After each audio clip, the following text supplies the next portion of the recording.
দক্ষিণবঙ্গে চড়ছে তাপমাত্রার পারদ। আজ কলকাতায় দিনে তাপমাত্রা 36 ডিগ্রি সেলসিয়াস।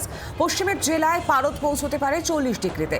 চৈত্রের কাঠফাটা গরমে নাস্তানাবুদ হবে দক্ষিণবঙ্গ।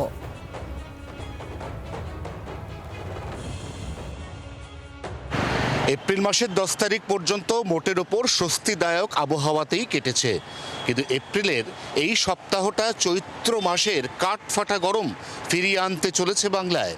শুক্রবার পর্যন্ত চরম গরম এবং পশ্চিমাঞ্চলের জেলাতে শুষ্ক লুয়ের মতো পরিস্থিতি।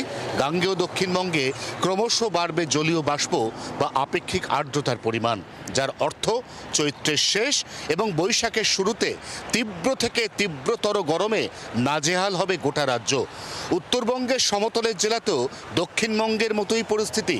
শুধুমাত্র উত্তরবঙ্গের পার্বত্য জেলাতে বিক্ষিপ্তভাবে মঙ্গল এবং বুধ এবং তারপর আবার বৃহস্পতিবার খুব হালকা বৃষ্টির সম্ভাবনা। তবে সেই বৃষ্টিতেও যে খুব স্বস্তি ফিরবে এমনটা নয়। অতএব গরমকে ভবিতব্য করে এই গোটা সপ্তাহটা কাটাতে হবে বাংলাকে, এমনই পূর্বাভাস আলিপুর আবহাওয়া দফতরের। জি 24 ঘন্টার জন্য ক্যামেরায় নবীনের সঙ্গে অয়ন, কলকাতা। বাংলার আওয়াজ, বাঙালির আবেগ, জি 24 ঘন্টা।